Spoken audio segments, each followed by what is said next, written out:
Most people don't realize how much their personal information is being bought and sold every day. Data brokers are making billions, pulling details about you from public records and the internet, and then packaging and selling it, usually without your consent. That's how your information lands in the hands of scammers, spammers, even stalkers. It's why you get endless robocalls and why ads seem to follow you everywhere. That's where Aura comes in. Aura actively removes your data from broker sites and keeps it off. They also instantly alert you if your information shows up in a breach or on the dark web. But Aura goes beyond data protection. With one app, you get a VPN, antivirus, password manager, spam call protection, dark web monitoring, and even up to $5 million in identity theft insurance. All backed by 24/7 US-based fraud support. Other companies might sell just credit monitoring or just a VPN.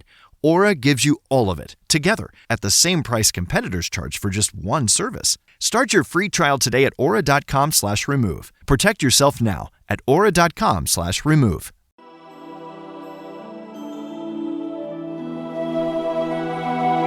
Welcome to the Lord of the Rings Lorecast, the show that explores the background of Tolkien's amazing world from the very beginning.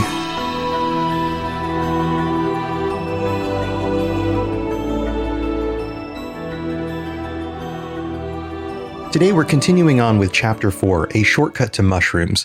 And there are a few things that stand out in this section of the chapter that I definitely want you thinking about as we go through this. The first being a juxtaposition between the danger of the Nazgul, the Black Riders, and the horror qualities of that. And then comparing that to Frodo's fear of Farmer Maggot. And the very real yet mundane quality of being a youth and doing something and getting caught and getting in trouble for it, that sort of thing. One is firmly in the realm of fantasy or horror. These Black Riders coming after you and seeking you, and you having to make your way through the wilderness in order to avoid them and escape them. There's something that is just deeply, inherently horrific about that experience.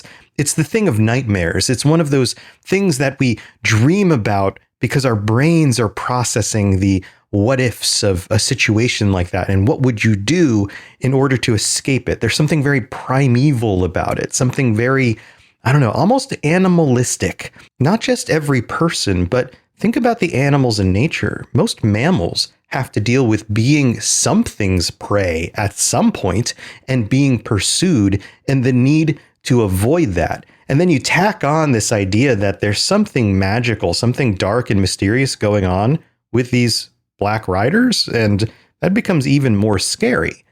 And then you compare that to Farmer Maggot protecting his crops from young kids who decide that they want to steal some of his crops and threatening them within an inch of their life in order to try to just make sure that they just don't do this again.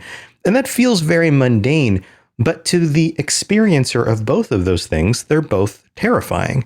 And it's this wonderful juxtaposition we get in this chapter, along with some other stuff. There's definitely other stuff going on, and of course we'll get to it.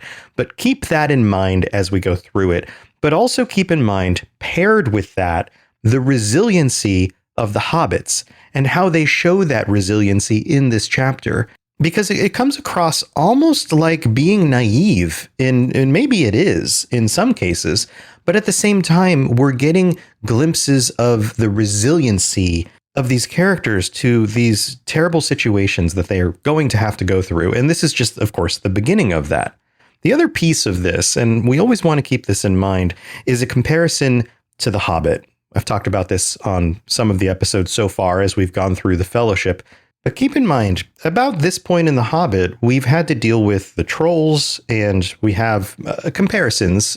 Of course, Bilbo is surrounded by Gandalf and all of the dwarves, and in this case, we have Frodo basically alone in the wilderness with only two friends. None of them are adventurers or wizards or anything like that. And so you have kind of a difference in power and capability in this. So it's a little bit scarier. It feels a little bit more like they're alone in a terrible situation. And in this case, with even more horror elements due to the Nazgul pursuing them. But we have to remember that some of those horror elements were already hinted at in The Hobbit, but in a different kind of way.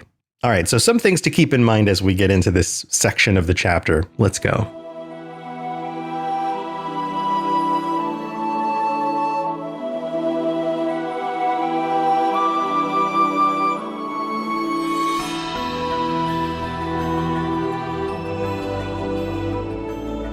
The very start of this section reads like this. It was already nearly as hot as it had been the day before, but clouds were beginning to come up from the west. Now, this might be just coincidental. It might just be setting up things for the way the weather is and all of that, but it also might contain more. We are being told to think about the previous day. What happened the previous day other than it being almost equally as hot? Well, they were being pursued. And for those of you who have listened to the show all the way through, anytime there's mention of the West, you know that I'm going to point it out because the clouds were beginning to come up from the West. That is an obscuring of the vision from the West, or at least symbolically it obscures this. The West, of course, being where Valinor is, roughly. I know it's separated from the world at this point, but it's still to the West, roughly speaking. And we've discussed this before, but you get the idea. This is foreshadowing danger, or maybe it's just coincidental. The weather looks like it's going to begin raining, and they are making their way through the trees, over the hills, and have decided to cut slanting through the woods. This is going to be important for this section because if you've ever traveled through the wilderness, you know how easy it is to lose sense of the direction you're going in. And this is something that I think people, of course, in Tolkien's generation would have experienced. Young people deciding to explore the woods near wherever they live and that sort of thing. It feels less common in places like where I live, and probably in our modern context. We don't really have kids playing outside nearly as much as we used to. But when I was growing up, even growing up in a suburban area, there were sections of wooded areas nearby my house where my friends and I would go explore. And there were definitely times where we went far enough to have to try to figure out how to make it home. And we got a little bit lost, but, figured it out eventually, came out on some road somewhere and went, oh, I think I know where we are now, and then figured it out. But imagine being in a larger expanse of wilderness trying to navigate this, either as a child or from Tolkien's experience in the military and in a foreign land. Also, in this first paragraph, we have this. Then they could make straight for the ferry over country that was open except for a few ditches and fences. So we know that the landscape is going to change. We know that we're going to see fences, so we're going to get back to some actual settled areas. But more interestingly, this is the first mention of the ferry. This is more foreshadowing. We now know that that will be an important goal for the hobbits, but we're not aware yet of how important it will be. Frodo even points out that he thinks that there's about 18 miles to go. Now let's do some simple math in our minds. On a pathway, a road or somewhere where you can walk at a brisk pace, you could do a mile in 20 minutes. In the wilderness, going over trees and zigzagging through things, up and down through the hills, navigating past plants and wooded areas, going around maybe some streams and things that you find along the way, it could take you an hour to do a mile. So we're somewhere between maybe 9 and 18 hours still of travel, depending on how straight their path is and how rough the ground is and their own health and capabilities of maintaining a fast pace. So this tells us that if they maintain a good pace and they're lucky, they could make their way out of most of this wilderness, potentially by the end of the day. And it's there that they are reminded of the danger behind them. Look, he said, talking about Sam, clutching Frodo by the arm. They all looked, and on the edge, high above them, they saw against the sky a horse standing. Beside it stooped a black figure. And this is Sam looking back at the opening in the trees and the green bank that they had climbed down just previously.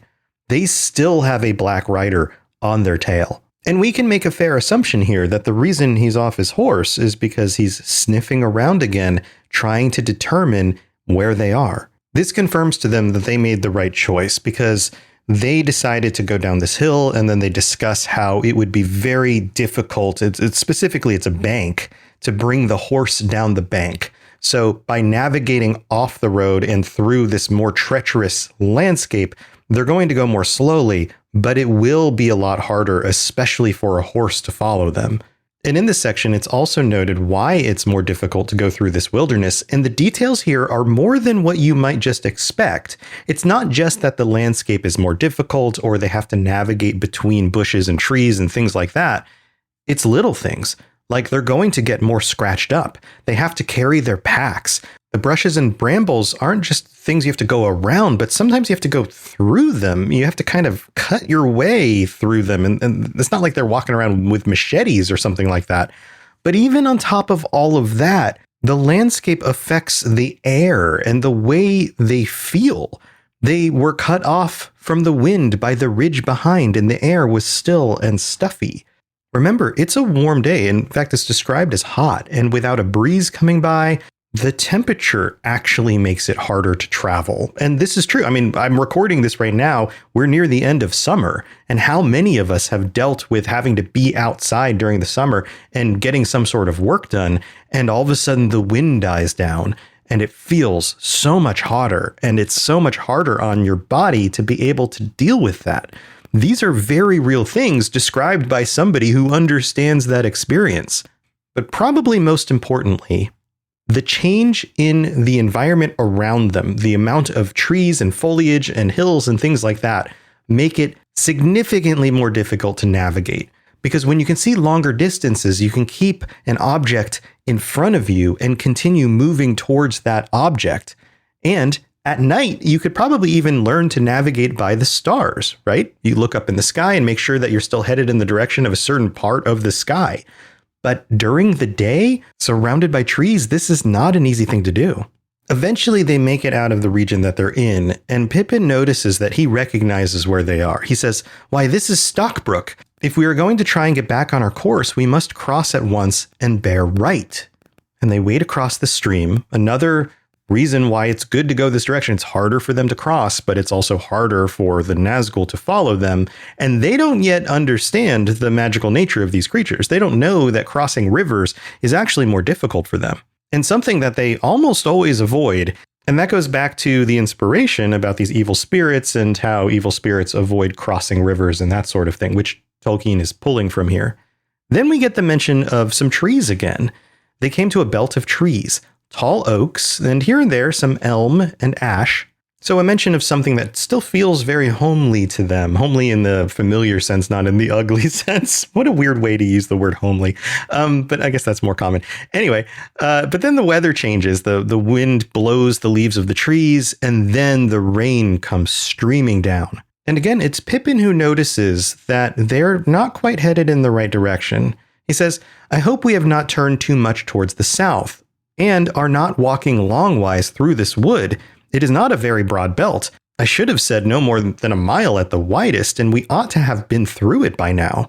And I mentioned previously that the movie version of Pippin is kind of the version that a lot of people keep in their heads, but this Pippin is actually somewhat aware of what's going on. He doesn't come across as just this dummy who just makes bad decisions and can't figure things out. He's the one who's actually helping them navigate through this, and he's not doing it perfectly, but he does have a sense of when it's going wrong and when things need to be corrected, which is much better than just walking blindly through the forest. And Frodo notes that it's not a good thing to start going in zigzags, but then he also notes that staying in the forest is actually safer. He says, "I'm not sure that I want to come out into the open yet, so maybe this is a good thing." And then we get a turn for the better, or at least it seems like it.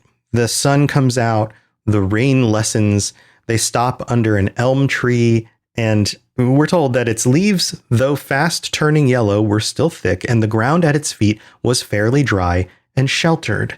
They are taking shelter in nature. And what happens in this moment where they are taking shelter in nature? They stop to drink from their bottles, and they find that the drink is clear and it's a pale golden color, the scent of a honey made of many flowers. The elves had filled up their packs with some supplies, and they're just now realizing it and benefiting from it. And this combination of taking refuge in nature and also the drink that the elves leave them changes their attitudes. It gives them a feeling of hope and comfort. And this is one of the continuing themes in this book, this idea that the way to deal with the dangers that you're presented, the way to fight back against the darkness is to not despair, is to maintain hope. And this is way more powerful than it seems. And it makes sense because Tolkien, again, served in the military. And you might be like thinking, well, why would that make sense? Okay, you need to have hope to fight against your enemy. Well, the most dangerous thing to an army is a drop in morale, because that's the moment that the army routs and the other side wins.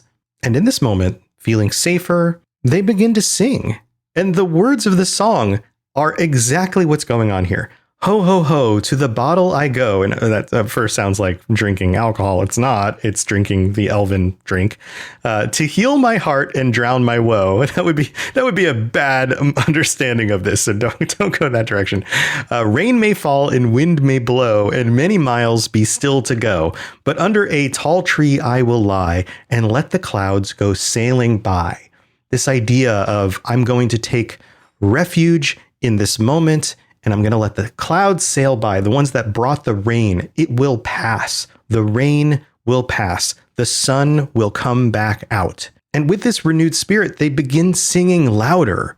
And then they stop suddenly. Frodo sprang to his feet. A long-drawn wail came down the wind, like the cry of some evil and lonely creature. Let me say that again. Evil and lonely creature. It rose and fell and ended on a high, piercing note. So there's a few things to note here. First, the nature of being evil means that you inherently are alone. One of the most predominant features of someone who would be described as evil is selfishness. And people, or things in this case at this point, who are selfish do not think about others. And good people don't want to associate with evil people, and evil people are all selfish, which means even when they work together, they are inherently alone. There's this ironic twist here, where the more you focus on yourself, the more you drive other people away, and you actually don't get the things that would, in the long run, make you happy or healthy or whole. If you focus on other people, then those things come back to you because you surround yourself with other people who also focus on other people. This is another one of those themes of these books. And if you ask me, I think there is some real truth to that. Think about the people in your life. Think about the people that you surround yourself with. Think about the people that you work for. The people around you with the best relationships, the ones who are surrounded by loved ones, are the ones who also take care of and care about others. The ones who focus on themselves, they might be surrounded by coworkers and people who work underneath them or whatever, but those people just placate them. Most people don't actually respond honestly or openly or transparently. They just kind of deal with them and then move on because they can tell that that person doesn't genuinely care about anyone but themselves. The other thing to note here is that you might be thinking, well, maybe it was a mistake to give them hope in this moment, for the elves to give them their drink, or for them to even just take a rest here under the tree and eat and feel better, because it leads to the singing, which leads to them being more easily found by the Black Riders. And yeah, maybe there's something there, but at the same time, it's this hope that fills them back up that allows them to keep going. So you could argue that it's a necessary risk. And it's here that the hobbits debate what this was. Pippin says, "And what do you think that was?" Trying to speak lightly, but quavering a little. "If it was a bird, it was one that I've never heard in the Shire before." And Frodo says, "It was not bird or beast. It was a call or a signal. There were words in that cry, though I could not catch them. But no hobbit has such a voice." We are slowly being filled in on the details here about what these are through these little hints. The words in the cry are probably the dark speech, and that's why Frodo doesn't understand what it is. But it also makes them feel otherworldly, like they are ghosts or demons or something like that, which also is kind of true. This causes the hobbits to debate if they should go or should stay, what should they do, but ultimately they decide, okay, they have a certain amount of daylight left. Let's get to the ferry. And this might be the decision that saves them in the end. They soon realize that they turned too far to the south, they reach the grasslands, and they have to change their route to get to the ferry. And this feels exposed. It doesn't feel good. At first, they felt afraid away from the shelter of the wood. And Frodo looks back, half expecting to see another horseman or figure, but this time he doesn't see one. And although they're more out in the open, he still feels a little bit uneasy. But this fear seems to leave, which also might imply that they are further away from the Nazgul, because we know that they caused that feeling just by proximity. But Frodo doesn't know that yet. And it's interesting how quickly their spirits bounce back. It says their spirits rose with every step. The line of the river grew nearer, and the Black Riders began to seem like phantoms of the woods now left far behind. Maybe this is the residual hope that they gathered from their break, or maybe this is just the fact that they're hobbits and they're kind of resilient to this sort of thing. But then we get this kind of comedic twist. Remember I said to compare the fear of the Nazgul with the fear of Farmer Maggot. They passed along the edge of a huge turnip field and came to a stout gate. Okay, so this is the first time in a while they've actually been back to what feels like civilization. Beyond it, a rutted lane ran between low, well-laid hedges towards a distant clump of trees. Pippin stopped. "I know these fields and this gate," he said. "This is Bam Furlow, old Farmer Maggot's land. That's his farm away there in the trees." Pippin feels hopeful here, but then we get a totally different mood from Frodo. "One trouble after another," said Frodo, looking nearly as much alarmed as if Pippin had declared the lane was the slot leading to a dragon's den. The others looked at him in surprise. "What's wrong with old Maggot?" asked Pippin. "He's a good friend to all the Brandybucks. Of course he's a terror to trespassers and keeps ferocious dogs.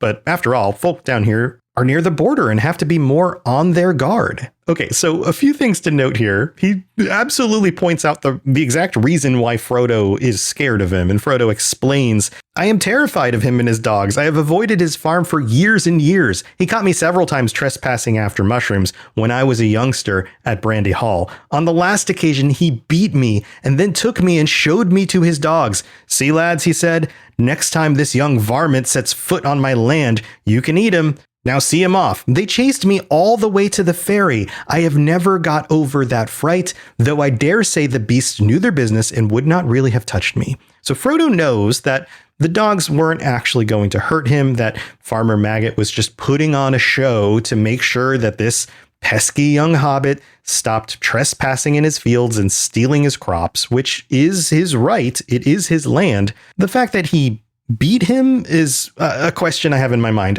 To what point did he beat him? Did he just slap him on the side and say, "Hey, get out of here"? Or was it a little bit more aggressive than that? We're not given details on that.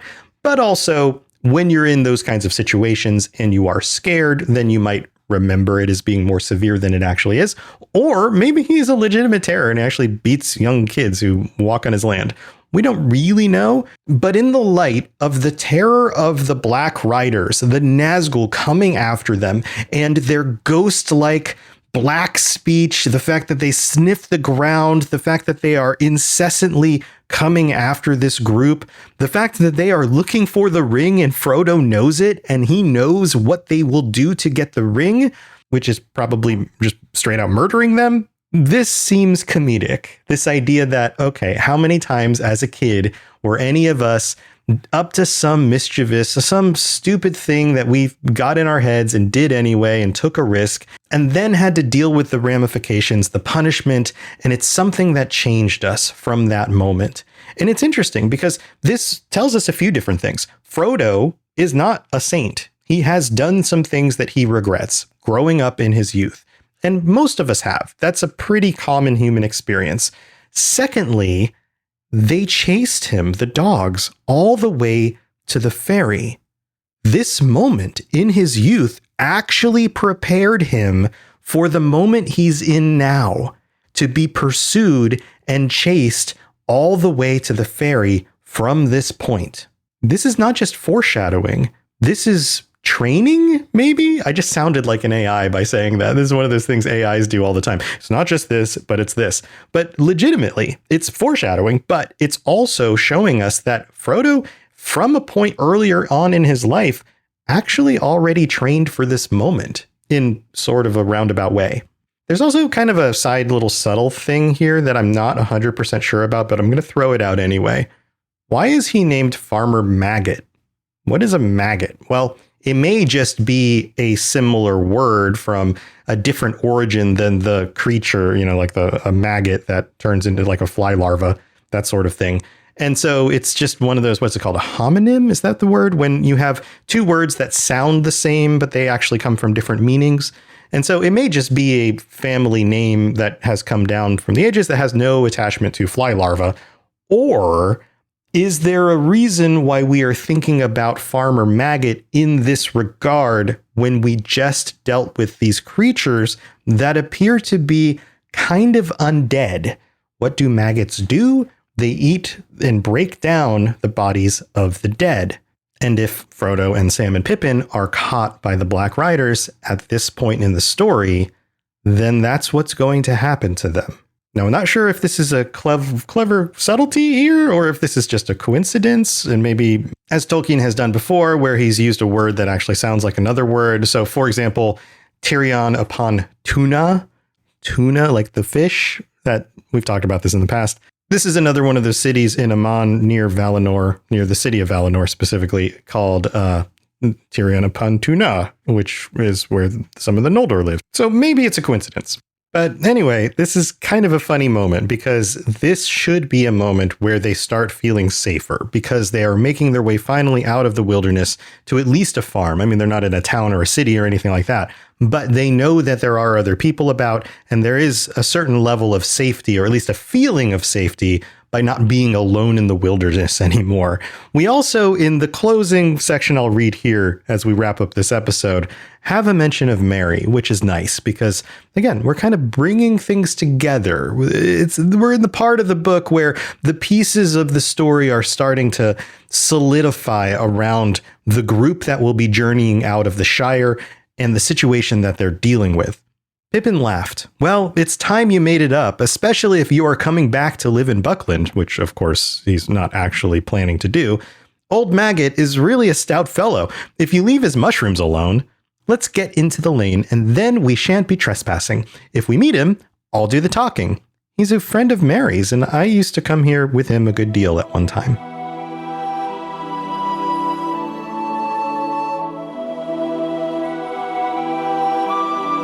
Most people don't realize how much their personal information is being bought and sold every day. Data brokers are making billions, pulling details about you from public records and the internet, and then packaging and selling it, usually without your consent. That's how your information lands in the hands of scammers, spammers, even stalkers. It's why you get endless robocalls and why ads seem to follow you everywhere. That's where Aura comes in. Aura actively removes your data from broker sites and keeps it off. They also instantly alert you if your information shows up in a breach or on the dark web. But Aura goes beyond data protection. With one app, you get a VPN, antivirus, password manager, spam call protection, dark web monitoring, and even up to $5 million in identity theft insurance, all backed by 24/7 US-based fraud support. Other companies might sell just credit monitoring or just a VPN. Aura gives you all of it, together, at the same price competitors charge for just one service. Start your free trial today at aura.com/remove. Protect yourself now at aura.com/remove.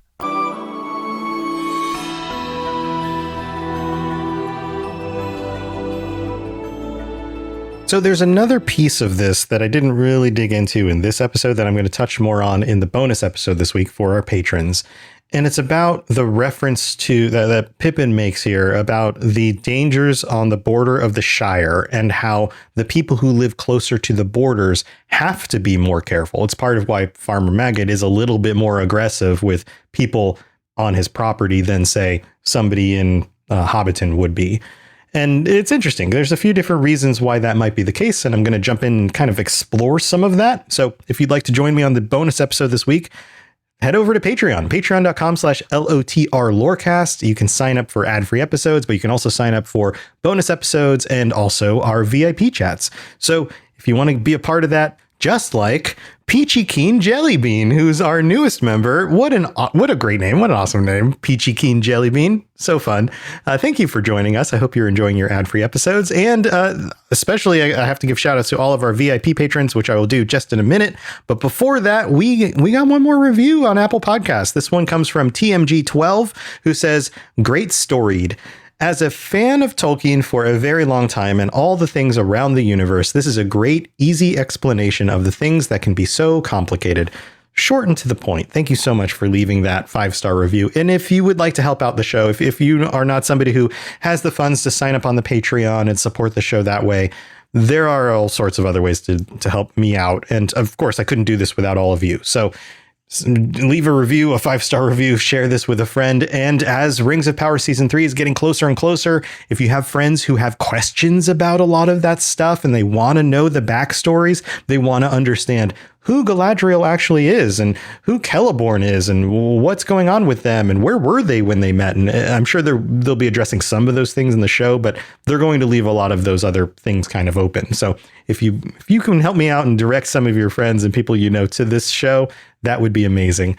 But finally, here, let's read through our list of VIP patrons. Let's see if I can get through it without messing up. Fulcrum, David S., Daniel Nightweaver, Capenna, Richard J., TJT, AK Music Lover, Barney D., Azzle Razzle, Blade of Andoril, Lori B., Norwegian Myar, Mason Weathertop, Divine Madman, Rosie Rose, Huon is my hero, Aldarion was right, Avariel, Party Snacks, Artemis, Kira C., Das S., Silver Star, Silver Hobbit, and my name is August West. Thank you so much for your continued support. I look forward to chatting with you guys next week, and I'll see you on the patron chat if you're over there.